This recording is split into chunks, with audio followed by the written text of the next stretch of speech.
Nigel made that statement, and I can see why I was disappointed a little bit. I don't think we had, the cha-cha wasn't strong, as we know, and it probably was one of the worst numbers that we've seen all season, actually. I think that was the worst number we've seen all season, and you hate to see any bad numbers in a finale, and we had two that really just didn't come off right. So, because he's not only a judge, but you realize he sits there as executive producer, creator of the show, that he wants all fabulous numbers. So I understand why he made the remark, but I still thought it was a fabulous finale. That, remember, after you see a lot of the numbers done again tonight, you realize that there was a lot of really fabulous numbers as well. I think with Melanie, and she is young, but she has just amazing talent. Whether, I'm sure part of that is just natural talent, but you can tell that her legs and feet are so well trained and so strong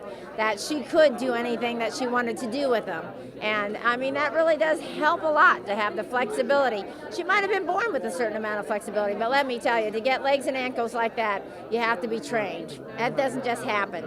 I was just amazed by the fact that how well she handles pressure too. Shoot, I would have been freaking out.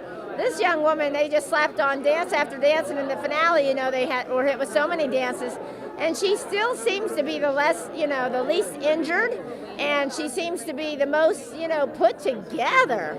God, she's cool as a cucumber. Whether she is or not, I don't know. You'll have to interview her. I'd be very curious to hear back as to is she really, or what goes inside her head. But she seems to be so present in the moment, and she's able to also make dances look like she's not concentrating, that she is just living in that dance that somebody created for her. To do that week after week, I mean, it's just stunning what she's done. She's already well on her way to maybe some of the biggest things that she could possibly do in her career.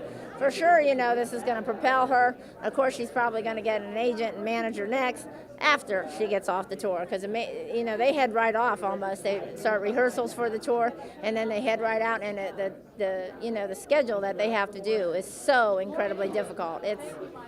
Ouch. No. But I have a feeling if anybody's going to handle it with grace and ease, it's definitely going to be Melanie. Yeah, for sure it's more special because, as you go along in life sometimes, not that I ever took anything for granted, but you could get a little bit complacent and think that everything, in your life, but you realize in a heartbeat how quickly everything can change. When I signed my next 3-year deal, it was 2 weeks later when they told me I may never speak again.